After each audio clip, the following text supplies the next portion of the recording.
안녕하세요. 오늘도 사연살롱을 찾아주셔서 감사합니다. 저는 남편을 잃고 겨우 취업해 일을 하고 있는 50대 여성입니다. 남편은 2년 전 폐암으로 사망했어요. 5년 전 폐암 말기 선고를 받고 3년 동안 투병했어요. 투병한 3년 동안 다니던 회사에 인수인계를 하고 치료를 병행했지만 결국 하늘나라로 갔네요. 하늘나라로 가기 전 남편은 인수인계를 잘 끝마쳐 다행이라는 말을 했어요. 그만큼 남편은 자신의 업무에 자신이 다니던 회사에 진심이었어요. 요즘엔 흔치 않는 자신의 발전이 곧 회사의 발전인 사람이었죠. 하지만 그런 남편이 너무 부담스럽다거나 과하다고 생각하지 않았어요. 오히려 당연하다고 생각했죠. 왜냐하면 저도 그런 사람이었으니까요. 저도 남편에게 뒤지지 않는 성실한 일꾼이었어요. 지금도 그렇고요. 하지만 저도 다른 제 또래 여성들과 마찬가지로 불과 몇 년 전만 해도 경력 단절 여성이었어요. 버티고 버티다 37의 일을 그만두고 무려 15년 동안 경력 단절이었죠. 그러다 남편의 폐암으로 하늘나라로 가게 되면서 재취업을 하게 되어요. 저에게 재취업은 물론 다른 여성분들도 마찬가지겠지만 선택이 아니라 필수, 생존이었어요. 남편이 하늘나라로 간 당시 아들은 이제 막 18살이 되었고 딸은 고작 16살이었으니까요. 하지만 제 의지와 다르게 재취업을 하는 길이 녹록지 않았어요. 일단 젊었을 때 쌓아놓은 제 경력을 쳐주지 않아서 저는 다시 처음부터 시작해야 했어요. 그리고 그 처음이라는 단어와 어울리지 않는 나이 때문에 또 좌절해야 했고요. 지금부터 그 이야기를 해드릴게요. 저는 3남 1녀의 막내로 태어났어요. 가족 구성원을 보면 아시겠지만 저희 부모님은 딸을 원하셨어요. 딸을 원했지만 아들만 셋 낳고 포기하려다 마지막이라고 생각하고 저를 갖게 되었죠. 그래서 저는 엄청 예쁨을 받고 자랐어요. 부모님에게만 예쁨 받은 게 아니에요. 저는 오빠들에게도 예쁨을 받았어요. 저는 첫째 오빠와는 8살 차이, 막내 오빠와는 3살 차이가 나요. 나이 터울이 있는 만큼 보살핌을 많이 받았어요. 특히나 저는 대학을 나왔는데요. 4년제를 나왔어요.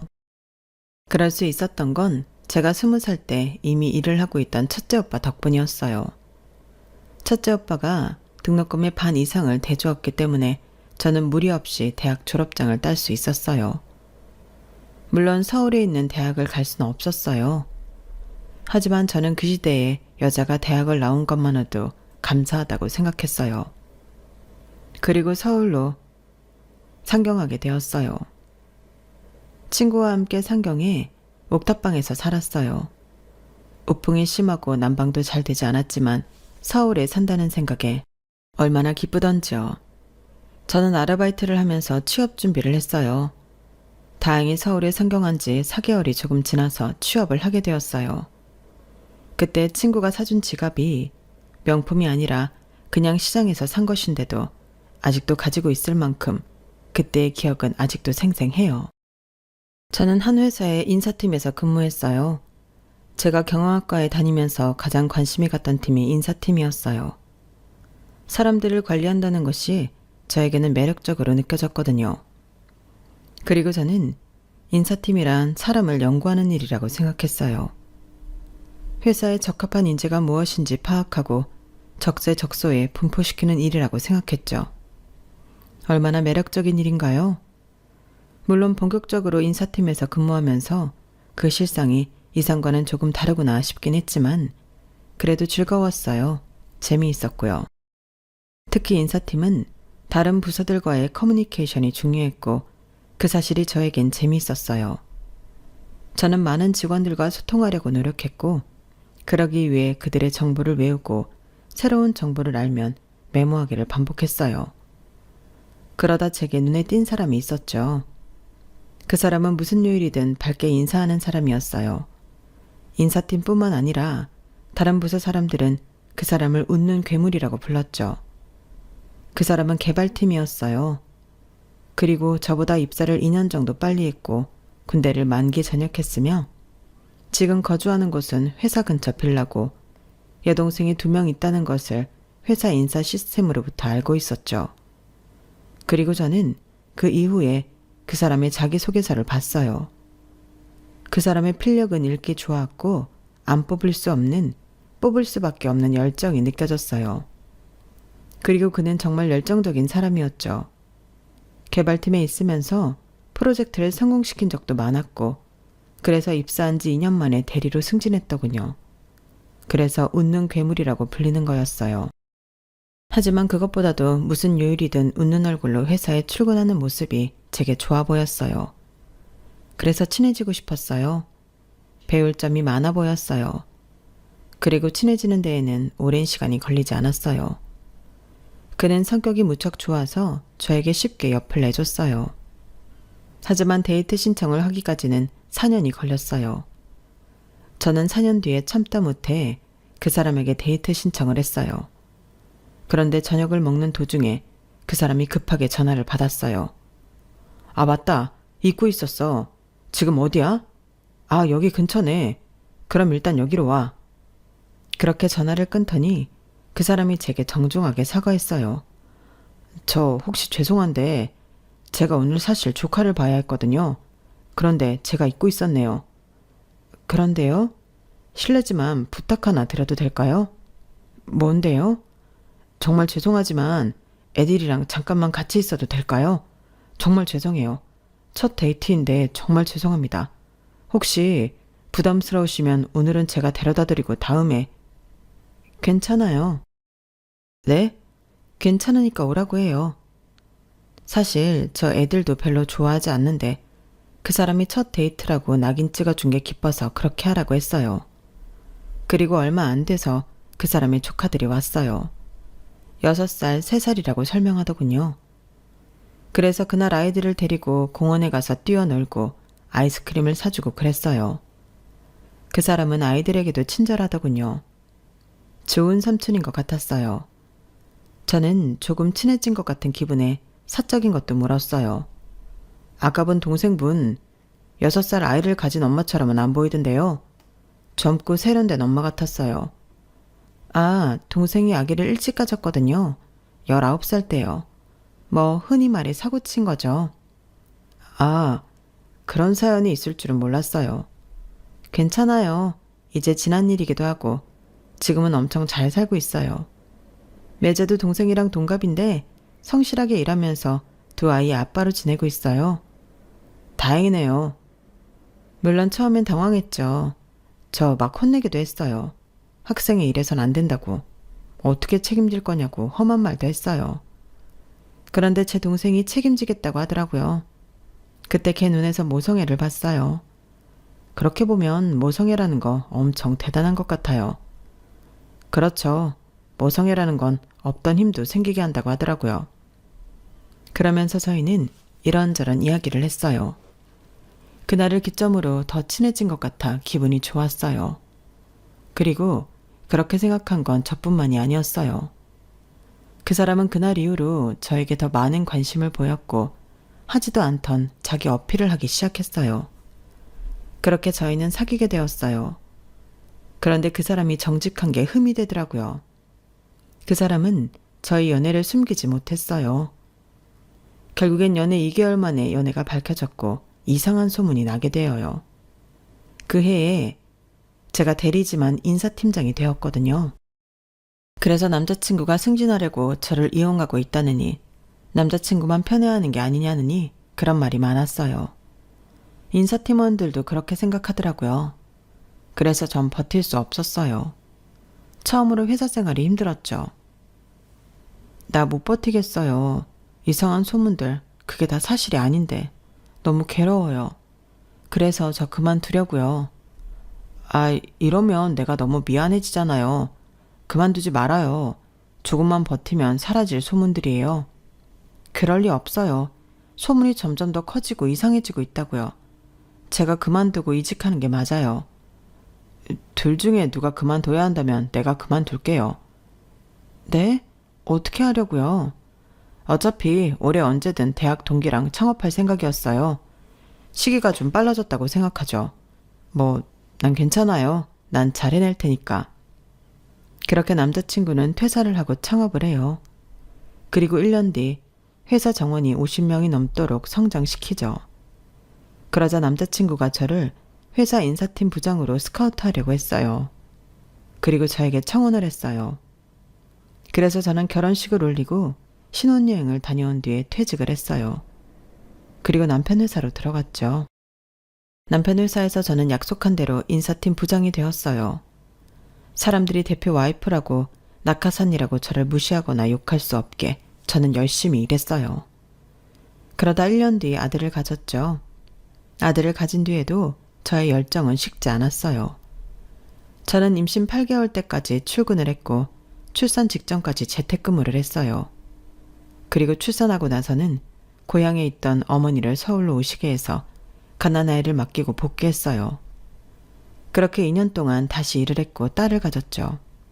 딸을 가졌을 때도 아들, 딸와 마찬가지로 똑같이 일을 했어요. 출산 직전까지 일을 했죠. 그리고 마찬가지로 갓난아이를 어머니에게 맡긴 뒤에 회사로 복귀할 생각이었어요. 그런데 딸아이가 너무 보채더라고요. 저와 떨어지면 무작정 울었어요. 3살까지는 아이가 울어도 떼어놓고 출근을 했어요. 나중엔 괜찮아지겠지 생각했어요. 하지만 아이는 편도가 부을 정도로 울었고 나아질 기미가 보이지 않았어요. 그래서 일을 그만둘 수밖에 없었어요. 저도 엄마니까요. 그리고 육아를 했어요. 처음엔 그런 생각을 했어요. 아이를 키우면서도 아이가 초등학교에 들어가면 초등학교를 졸업하면 이러면서 복귀를 할 생각을 했어요. 그런데 중학교, 고등학교를 들어가니 손이 더 가더라고요. 울지만 않을 뿐이죠. 그래서 저는 아이들을 등원 등교시키기 위해 운전면허를 따고 아이들뿐 아니라 남편의 건강을 위해 식단도 짜면서 엄청난 노력을 해요. 그러면서 저의 복귀는 희미해져 가죠. 그러다 보니 세월이 15년도 더 흘렀네요. 하지만 정확하게는 경력 단절이 된 지 11년째 되던 해에 발동이 걸려요. 그때 남편이 폐암 말기 판정을 받거든요. 의사도 회복할 수 없다고 말했고 희망이 없었어요. 망연자실한 남편 옆에서 저는 너무 슬펐고 무너질 것 같았고 매일 울었어요. 하지만 언제까지 울 수 없다고 생각했어요. 그 당시 아들이 6살, 딸이 14살이었으니까요. 한참이나 더 키워야 했고 요즘에 대학 안 가는 애들이 없으니 대학도 보내야 하니까요. 그래서 저는 그때부터 재취업을 준비했어요. 그간 경력으로 취업을 도전했어요.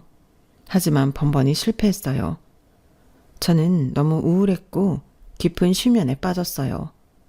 어떻게 애들을 키워야 할지 정말로 막막했어요.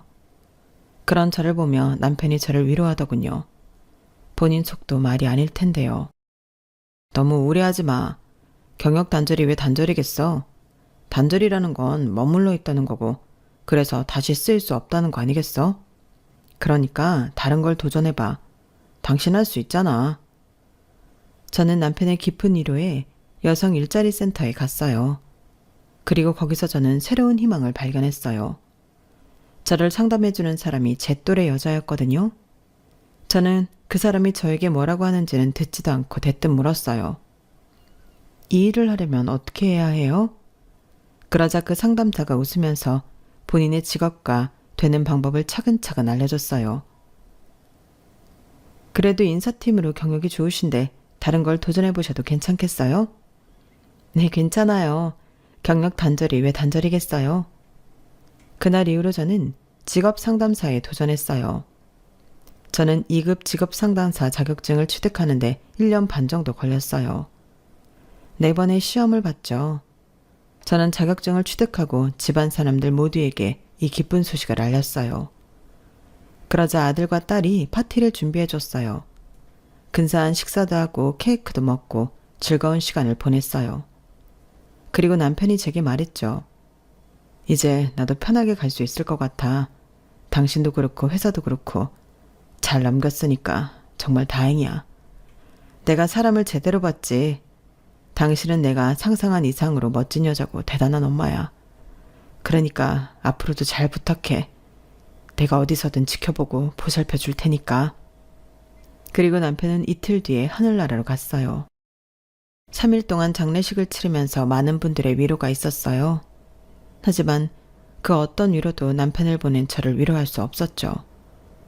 남편을 보낸 일은 저에게 제가 상상도 못할 만큼 큰 슬픔을 가져다 줬어요. 저는 가슴이 뻥 뚫린 것 같고 쉴 새 없이 눈물이 나오고 뭘 먹지도 않았는데 구역질이 나고 수도 없이 나쁜 생각이 들었어요. 그리고 그건 5개월 동안 이어졌고 몸무게가 5kg 빠졌어요. 하지만 보이는 모습은 5kg보다 더 빠진 것처럼 보였죠. 그때 아들의 새학기 등록금이 빠져나가고 잔액이 떴어요. 그동안 저희 가족은 남편의 사망보험금으로 생활하고 있었거든요. 그 돈이 거의 바닥이 나 있었죠. 아, 이래선 안 된다. 저는 번쩍 눈이 뜨였어요. 이렇게 살다가 나뿐만이 아니라 내 아들도 딸도 죽겠구나. 산 사람은 살아야 한다는 저희 어머니의 말도 생각나고요. 그래서 일어나 화장실에서 며칠 동안 하지 않았던 세수를 하고 노트북을 열었어요. 그리고 직업 상담사를 뽑는 채용 공고에 정말 모두 원서를 넣었어요. 하나는 될 거라고 생각했어요. 그리고 하나가 되었죠. 면접을 보러 오라더군요.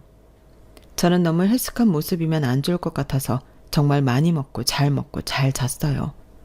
그리고 면접을 봤어요. 면접을 보고 저는 취업을 했어요. 직업 상담사로 일하게 되었죠. 그리고 그때도 제 아들딸이 파티를 열어줬어요. 제가 5개월 동안 엄마 노릇을 제대로 해주지 않았는데 이런 파티를 받아도 되나 송구스러웠어요. 그리고 그만큼 보답해야 한다고 아이들에게 부끄러운 엄마가 되어서는 안 된다고 마음을 다잡았죠. 그렇게 첫 출근을 했어요. 한 달 동안 저는 직업 상담사로 일하며 저와 비슷한 경력단절 여성들과 20대, 30대 젊은이, 퇴직한 노년층에게 직업을 알선했어요. 그 사람들의 특성과 성향을 알고 그 사람들의 관심사에 집중해 적재적소의 일자리를 알려주는 것이 제가 인사팀에서 했던 업무와 다르지 않았고 그래서 친숙하고 보람이 있었어요. 게다가 정말 제가 알선한 곳에서 취업이 되면 그 보람은 배가 되었죠. 직업 상담사 업무는 그게 또한 실적으로 작용되기 때문에 그런 경우는 더할 나위 없이 기뻤어요. 그래서 저는 점점 더 전투적으로 내담자의 특성, 성향을 파악한 뒤에 취업 알선을 했어요. 성과가 직접적이라는 게 저에겐 큰 자극으로 다가오더라고요. 하지만 애로사항이 있었어요. 바로 한 사람이었는데요. 같은 본사, 같은 부서에서 일하는 부장이었어요. 부장은 입사 첫날부터 저를 불편하게 생각했어요. 그걸 숨기지 않았죠. 기껏 뽑았다는 신입이 이 사람이야? 회사 꼬라지 잘 돌아간다. 세상이 말세다 말세야. 신입은 젊은 맛이 있어야지. 이 사람은 나이가 너무 많잖아. 아줌마, 몇 살이에요?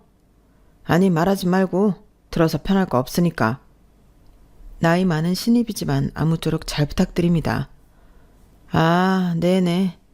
봐, 얼마나 불편해. 나는 또 신입 뽑아준다고 해서 새파랗게 젊은 애인 줄 알았는데 이거 일 시키기도 좀스럽고. 아, 그래도 다들 내 말 잘 들어. 이 사람은 나이가 많지만 신입이야, 신입. 그러니까 사원들 대리를 똑바로 대해라. 내가 제일 싫어하는 무리가 어딘 줄 알아? 바로 군대야. 내가 장교 출신인 거 모르는 남자들 없지. 장교가 나이 많은 부사관들한테 뭐 할 때마다 부탁드립니다 하는데 난 정말 그게 이해가 안 가. 직급이 나이보다 낮은데 뭔 부탁이야? 왜 존댓말인데?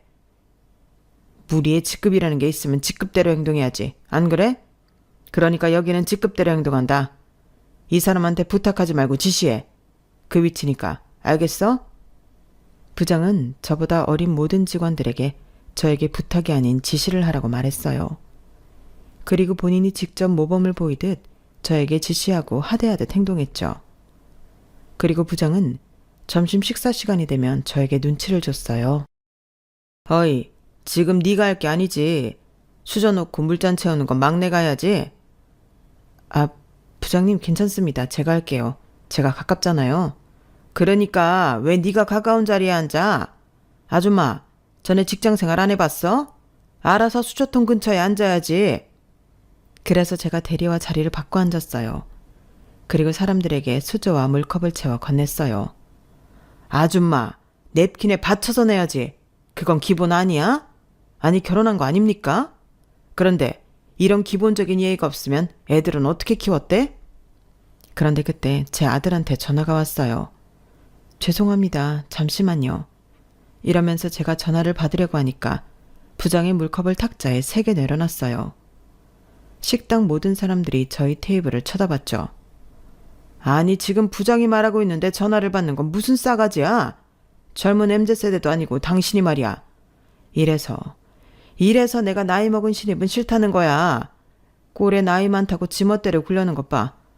아우 야, 너희들도 그러니까 니네 여자들 말이야. 결혼하고 애 낳을 거면 진짜 그만둬. 그리고 그만두고도 다시 재취업할 생각도 하지 마. 니네도 저렇게 안 될 것 같지? 아줌마 되면 다 저래. 안 저런 아줌마 본 적이 없다. 애초에 여자는 직원으로 뽑으면 안 된다니까. 밥맛 떨어져서 원. 저는 그 이야기를 듣고 식당을 빠져나와 화장실에서 울었어요. 도중에 전화를 끊어서 아들이 무슨 일이냐고 문자를 보냈는데 답장도 하지 못했죠. 그리고 저는 화장실에서 충격적인 소리도 들었어요. 아 진짜 아줌마 하나 잘못 들어와서 팀 분위기가 이게 뭐냐? 그전에도 괜찮은 분위기는 아니었지만 이 정도로 최악은 아니었잖아.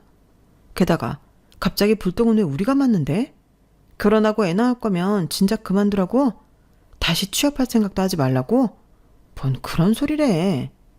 그러니까 아니 그 아줌마도 이상해. 왜 개기려고 해? 항상 부장님이 그런 소리 하면 눈 부릅뜨고 대들려는 듯이. 그러니까 부장님이 더 그러지. 회사는 미쳤다고 그런 신입을 뽑냐? 솔직히 우리도 좀 불편해. 엄청 불편하지. 뭐 지시 하나 내리려면 엄마 뻘인데 나도 모르게 부탁드립니다 소리 나오잖아. 그런데 그렇게 말하면 부장님이 대뜸 혼내고. 진짜 그 아줌마한테 뭐 일을 시키기 싫다니까? 안 그래? 그러고 보니 소미 씨는 그 아줌마 사수잖아. 안 힘들어? 저 개인적으로 무슨 말 해본 적 없어요. 애초에 유대관계가 안 쌓인다니까요. 뭐 공통점이 있어야 말 좀 붙이고 친해지지. 그리고 부장님이 그러시니까 말 붙이기도 불편해요. 그런데 저도 그분이랑 친해질 마음은 없어서 그냥 이대로 시간만 보내는 거죠. 빨리 시간 지나서 들이다셨으면 좋겠어요.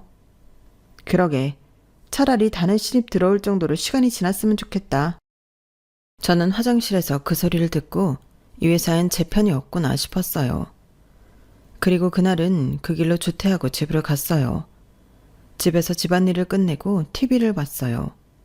그런데 너무 적적하더라고요. 그래서 집에서 쉬는 친구 하나를 불러 카페를 갔어요. 친구는 저보다 결혼을 일찍 해서 두 아이 다 대학생이에요. 하나애는 졸업반이고요. 그래도 1년만 고생하면 한 명 남았네. 부럽다 부러워.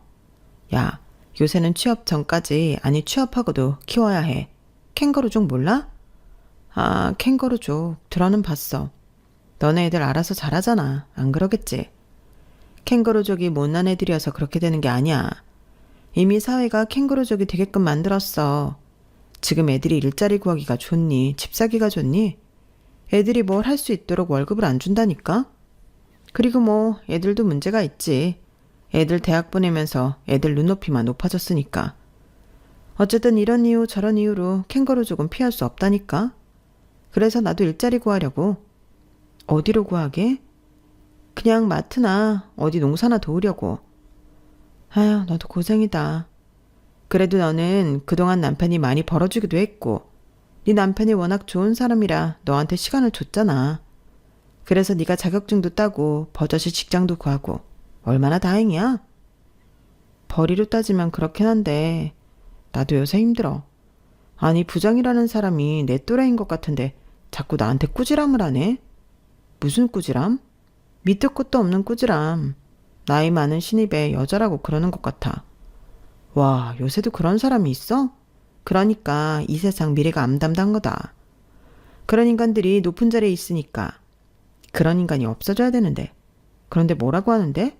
뭐라고 하는데 네가 이렇게 풀이 죽어 있어. 그렇게 당당한 애가. 나이 많은 신입이라고 뭐라고 하고 게다가 여자니까 맨날 나한테 아줌마라고 불러. 사원이라고 안 부르고. 이름도 누구누구 씨 안 하고 아줌마라고 불러. 그리고 나보다 직급 높은 어린 애들한테 나한테 부탁하지 말라고 그래. 그럼 뭘 하래? 지시하래. 나한테 지시하듯이 안 하고 부탁하듯이 말하면 혼내. 자기는 위계질서 확실한 구조를 좋아한다고. 위계질서가 있는 건 이유가 있다고. 그리고 점심 식사할 때는 내가 수저통 근처에 앉아서 이것저것 나르고 그래야 해. 웃기지? 와, 50 넘어서 그런 대접 받아야 해? 좀 존중해 줄 수 있잖아. 나도 나이 많다고 신입 대접 안 해주는 건 싫어. 그런데 그렇다고 신입이니까 홀대하는 것도 싫더라. 나 사실 지금 한계야. 힘들어. 그만둘까? 야, 그만두긴 뭘 그만둬. 그래도 우리 나이에 재취업하는 입장에서 너처럼 성공한 경우가 흔한 줄 알아? 그러니까 악바리로 버텨. 아줌마 힘을 보여줘. 그래야겠지? 그래. 너는 애들도 아직 어리잖아. 둘째가 고등학교 2학년 아니야? 너 고등학교 3학년 되면 돈이 얼마나 많이 드는지 알아? 교재에, 학원에, 강의에 장난 아니야. 그리고 대학교는 네가 보내봤으니 알 거고. 애 대학 안 보내고 일 시킬 거면 그만둬. 그런데 아니면 다녀. 더러워도 다녀. 지난번에 보니까 젊은 아가씨들이, 아니 대리들이 내 사수도 내 욕하더라. 늙은 신입 와서 팀 분위기 흐린다고.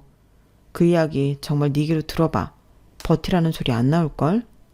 더럽지. 그 꼴 아주 간사하고 더럽지. 걘 뭐 안 늙을 것 같대?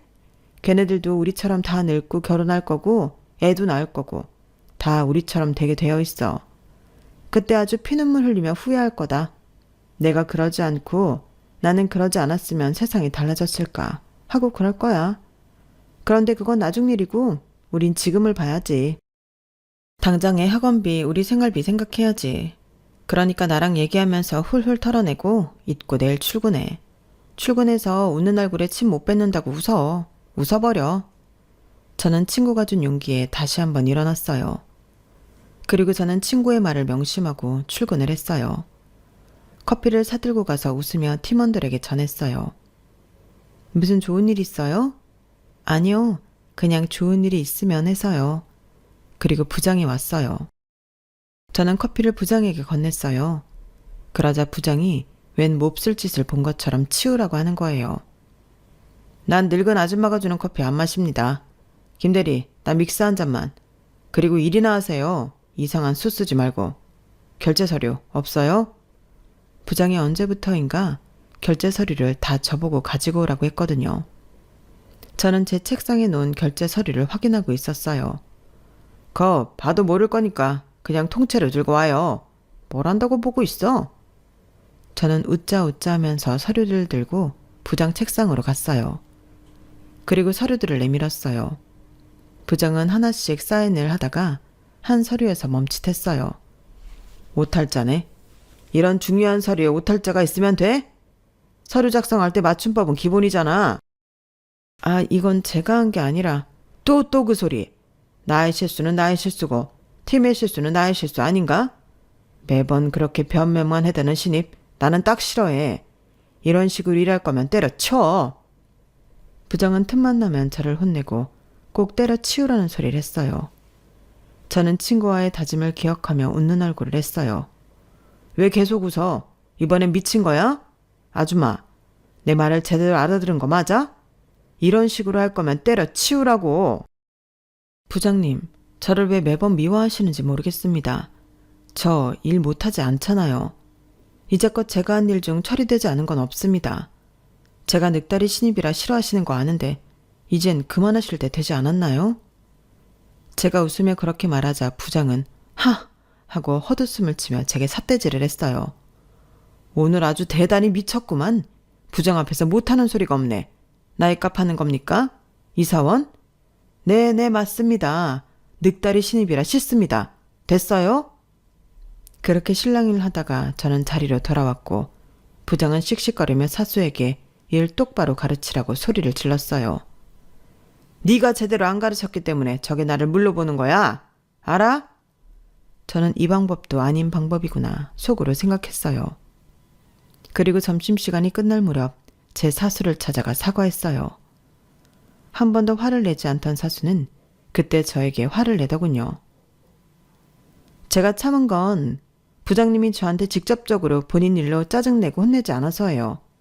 그런데 오늘은 뭐죠? 왜 그런 식으로 행동한 거예요? 미안해요. 저도 사수님한테까지 이럴 줄은 몰랐어요. 죄송합니다라고 해야죠. 저 사수예요. 정말 나이 많다고 나이값 하겠다는 거예요? 그래도 저희 엄마 생각하면서 잘해드리려고 했어요. 그런데 이런 식이면 저도 커버 못 쳐요. 저는 사수도 적으로 만들고 많은 회사 사람들을 적으로, 적어도 남으로 만든 것 같더군요. 그리고 제가 입사 한 달 차가 되어서 실적이 종합이 되어 나왔어요. 놀랍게도 팀원들 중 제가 실적이 가장 좋더군요. 1위였어요. 저는 정말 기뻤어요. 제 노력이 헛된 것만은 아니구나 생각했거든요. 하지만 대놓고 기뻐할 수만은 없었어요. 제가 압도적으로 1위를 하게 되어서 팀 분위기가 정말 안 좋았거든요. 적막했어요. 꼭 장마 같았어요. 그런데 제가 혼나는 건 분위기를 타지 않았죠. 심지어 더 혼나는 것 같았어요. 이번에도 저는 제가 결제를 올리지 않은 건으로 혼이 나고 있었어요. 대체 이런 식으로 결제 올려서 나보고 어떻게 사인을 하라는 거야? 몇 번이고 내가 양식 알려줬지? 이 양식은 아니라고. 아니라고!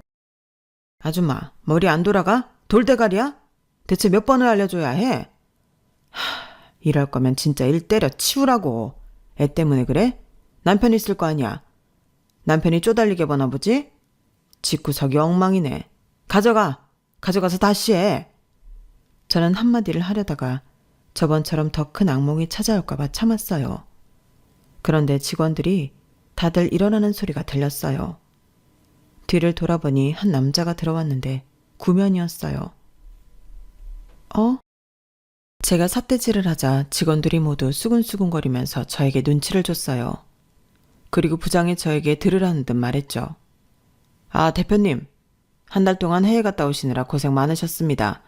미국 날씨가 어떠셨는지 더우셨습니까? 강 부장 잘 지냈나? 미국은 무지 더웠네. 그런데 이분 왜 여기 있어? 저는 무척 놀랐어요. 대표라고 하는 저 남자 제 남편의 지인이거든요. 그것도 친한 지인이요. 경조사를 거하게 챙기는 사이였어요. 저희 남편이 회사 대표라는 것은 이야기 드렸죠. 대표님과 어떻게 알게 된 사이냐면요.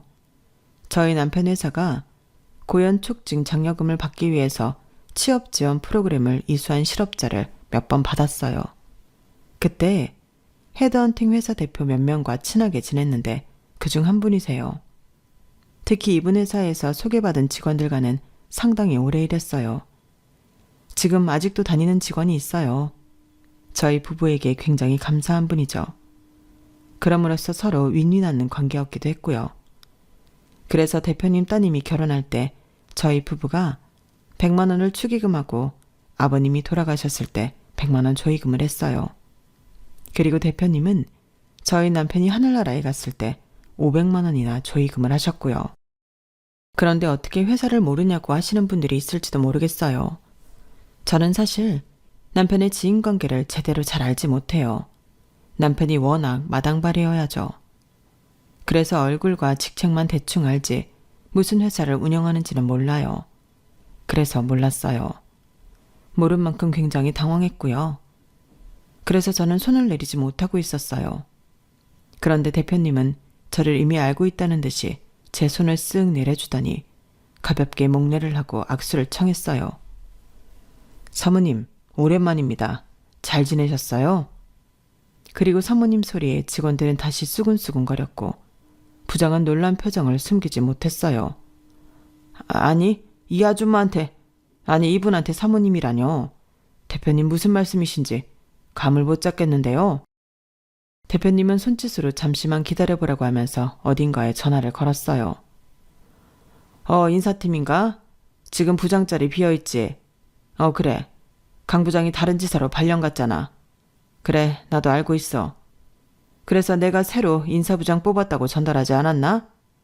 그래, 직업상담사로 면접 본 이지은 씨 말이야. 내가 직업상담사가 아니라 인사부장으로 올리라고 했잖아. 그런데 왜 지금 직업상담사로 있지? 대체 일 처리를 어떻게 하는 거야? 저는 대표님 말에 무척 놀랐어요. 그리고 놀란 건 저뿐만이 아니었죠. 사무실에 있는 모든 사람이 놀라서 저와 대표님을 번갈아 봤어요. 알고 보니 제가 직업 상담사로 원서를 넣은 뒤에 대표님이 제 이력서를 확인하고 저를 알아차린 거예요. 사연이 딱하기도 하고 제가 인사팀에서 부단히 잘 일했다는 것을 알고 있기도 했고요. 그리고 그때 마침 본사 인사부장 자리가 비어 있었어요. 그래서 대표님은 직업 상담사를 한 명 더 뽑고 저를 인사부장으로 임명했던 거예요. 그런데 착오가 생겨 직업 상담사를 한 명 더 뽑긴 했지만 그 사람은 지사로 발령받고 전 본사에서 직업 상담사로 일하게 된 거죠.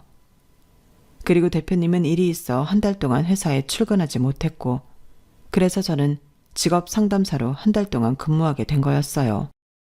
일처리 똑바로 하세요. 당장 이분 자리 옮겨드려. 앞으로 같이 업무할 인사부장이니까 잘 대우하라고. 그런데 내가 없을 때 더 꼼꼼하게 일 처리해야 하는 거 아니야? 오늘 이렇게 처리한 사람 내 방으로 올려보내. 대표님은 그렇게 말하고 전화를 끊고서 제게 사과를 했어요.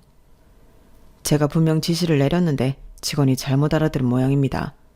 한 달 동안 여기서 일한다고 고생 많았어요. 이제 앞으로 하시던 일 하면 됩니다. 인사부장으로요. 기뻤어요. 이제껏 몸바쳐 일한 제 경력이 인정된 것 같아서요. 그리고 좋아하던 일을 다시 할 수 있어서 기뻤어요. 그런데 사실 저조차도 의문이 들었어요. 경력 단절이 된 지 무려 15년이 되었잖아요. 그동안 인사 업무의 체계도 많이 바뀌었을 거고 시스템도 바뀌었을 텐데 제가 잘할 수 있을까 이런 생각이 들더라고요. 솔직히 겁나더라고요. 그래서 제가 경력 단절을 걱정하며 직업 상담사에 일을 하는 게 낫지 않겠냐고 대표님에게 말했어요. 대표님, 말씀은 감사합니다. 그런데 제가 경력 단절이 된 지 15년이나 되어요. 그동안 인사팀 업무가 많이 바뀌었을 거예요. 그런데 갑자기 부장 자리에서 일할 생각을 하니 솔직히 눈앞이 캄캄하네요.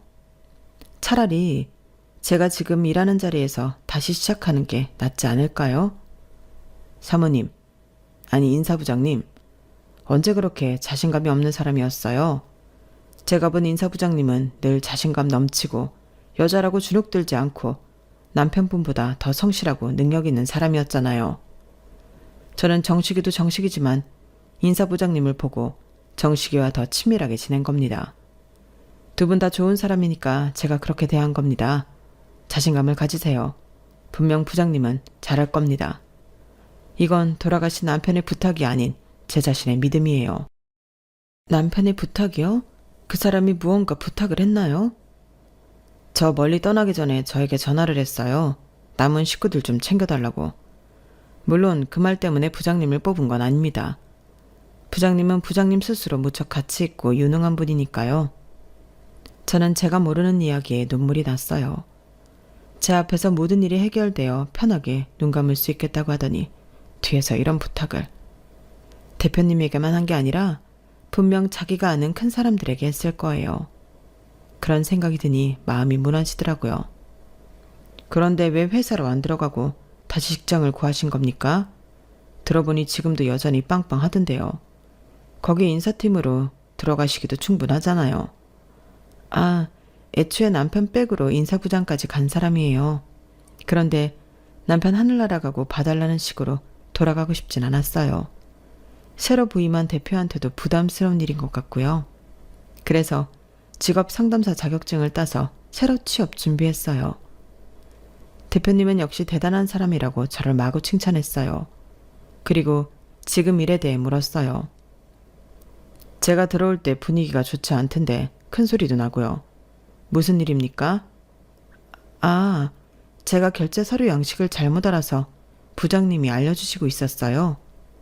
그 서류 잠깐 나 좀 보여주시죠. 대표님이 결제 서류에 손을 대려고 하자 부장은 망연자실한 표정을 지었어요.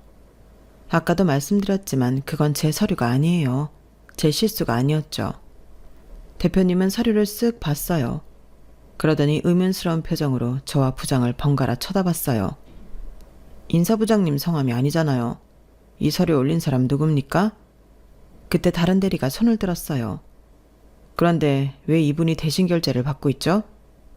대표님이 그렇게 묻는데 아무도 진실을 말하지 않았어요. 물론 저조차도 그랬죠. 그런데 대표님은 대충 상황을 알겠다는 듯이 부장을 쳐다봤어요. 설마 강 부장, 나이 많은 신입이라고 무작정 까고 있었던 건 아니지? 아닙니다. 그런데 왜 이분 서류가 아닌데 이분이 결제를 받고 있고 본인이 한 실수가 아닌 부분에서 혼이 나고 있었던 거지? 그런 게 아니라 이것도 나름의 교육이라고. 나는 배운 사람들을 뽑은 것 같은데 교양 있고 배운 사람들 말이야. 그런데 지금 강 부장이 하는 꼴을 보니까 전혀 내가 잘못 생각한 것 같네. 내가 사람을 잘못 봤어. 지금 결제서를 읽어봐. 누구 이름으로 되어 있지? 정문주 대리라고 되어 있습니다. 자네 나이가 올해 52 아닌가? 벌써 노안이 왔어? 왜 그러는 거야? 대표님이 다그치자 부장은 고개를 숙여 사과했어요. 사과는 나한테 하는 게 아니라 이분한테 해야지. 정말 죄송합니다. 죄송합니다. 절박한 사과를 받고 저는 인사팀으로 짐을 옮겼어요. 그리고 인사부장으로서 일을 시작했어요. 다행히 적응하는데 오랜 시간이 걸리진 않았어요. 그리고 저는 인사이동 업무를 맡았어요. 직원들의 데이터베이스를 확인하고 적절한 곳에 인사이동을 시켰죠. 그중 강 부장도 있었어요. 알고 보니 강 부장은 15년 동안 그 자리에서 고인물처럼 있었더라고요. 그리고 남쪽 지사의 부장 자리가 몇 달간 비어 있었어요. 그 전에는 계속 부장이 바뀌었고요. 그래서 저는 강 부장이 적임자라고 생각했어요. 그래서 발령을 보냈어요. 그런데 발령 공고를 받은 지 몇 시간도 되지 않아 강 부장이 저를 찾아왔어요. 얼굴이 붉은 것이 화가 제법 난 것 같았죠. 인사이동이라니. 그 남쪽 동네로 날 발령 보내? 지금 복수하는 거야? 뭐야? 복수라뇨. 저는 냉정하게 이성적으로 강 부장 같은 분이 그 지사에 있으면 회사 발전에 도움이 될 것 같아서 발령 보내는 겁니다. 아니지. 아니야. 지금 당신이 한 짓은 내가 그동안 꼬장 좀 부렸다고 열받는다고 이러는 거 아니야? 내가 괜히 그랬겠어. 사람은 강하게 키울수록 잡초처럼 어떤 바람에도 잘 자라는 법이야. 다 당신을 위한 거라고. 그리고 그동안 당신이 전혀 실수를 안 한 건 아니잖아? 제가 무슨 실수를 했는데요? 제가 그렇게 묻자 강 부장은 어버버 말을 제대로 하지 못했어요. 사실 저 일하면서 큰 실수한 적 없거든요. 다른 젊은 직원들이 실수를 밥 먹듯이 했었죠. 제가 실적 1위 했던 건 아시죠? 그런 제가 무슨 실수를 했다고 하세요? 기억하는 실수 하나라도 있어요? 실수는 다른 직원들이 더 밥 먹듯이 했죠. 부장님은 그냥 제가, 나이도 많고 여자인 제가 그냥 싫은데 일까지 잘하니까 더 안 입고 왔던 거잖아요. 설마 그거 다 대표님한테 이야기한 거야? 사람 그렇게 안 봤는데 되게 치사하네. 입사도 부정입사 아니야? 대표님이 그 앞에서 분명히 말씀하셨잖아요. 부정입사 아니에요. 전 제 실력으로 여기까지 온 겁니다. 아무튼 발령 받으셨으니 조금씩 정리하고 내려가세요. 아니, 지금 이제 와서 나를 보내는 이유가 뭔데? 이유는 말씀드렸잖아요. 회사 발전을 위해서 그 자리에 적합한 사람이 강 부장님이기 때문이에요. 이런 식으로 대우해줘봤자 기쁘지도 않다고. 내 딸이 이제 고3이야. 그런데 내가 어디를 가? 이런 사정 회사가 다 봐줘가면서 발령을 보내든 해야지. 딸이 있어요? 그래, 2명이나 있어. 그러니까 발령을 취소해. 딸이 고3이라고. 고3이 어디를 움직여? 딸이 있는데 저한테 그런 식으로 말한 거예요? 그렇게 말하자 강 부장 눈이 흔들렸어요. 혼자 내려갈 건지 가족 다 같이 내려갈 건지 결정하세요. 그래야 집을 구해주든지 하죠. 저희 회사에서 집 제공해주는 거 아시죠? 그리고 정당한 인사이동에 불응하면 해고 조치됩니다. 내가 그런다고 갈 것 같아? 그럼 해고되시는 거죠. 그리고 이제 나도 부장인데 말 가라고 하면서 해라. 나이도 보니까 내가 1살 더 많더만. 어디다 대고 말을 줄여. 내가 이제껏 당한 거 홧김에 풀어버리기 전에 험한 꼴 보기 싫으면 당장 나가요. 그리고 강 부장은 일주일 동안 발령에 불응하다가 정말 해고 조치될 것 같으니 남쪽 지사로 갔어요. 주말 부부를 한다고 하더군요. 가끔 올라와서 회사 직원들도 보는 것 같던데 볼 때마다 행색이 엉망이라고 하더라고요. 그리고 저는 어엿한 인사팀의 부장으로 거듭나기 위해 매일 노력 중에 있어요. 당당한 부장이 되면 떳떳한 엄마이자 아내가 될 수 있을 거라고 생각해요. 그리고 하늘에서 보고 있을 당신에게 오늘 이 사연을 바칩니다. 제 사연은 여기까지입니다. 들어주셔서 감사합니다. 사람의 인연은 어디에서 어떻게 이어질지 모르는 것 같습니다. 인생이란 게 살수록 어려운 것 같은데 현명하게 잘 살아봐야지요. 저에게 용기를 주세요. 모두들 건강하시고 행복하세요. 여러분, 사연 댓글에 응원과 현명한 조언 부탁드려요. 좋아요와 구독은 저에게 큰 힘이 됩니다. 오늘도 좋은 일 가득하세요.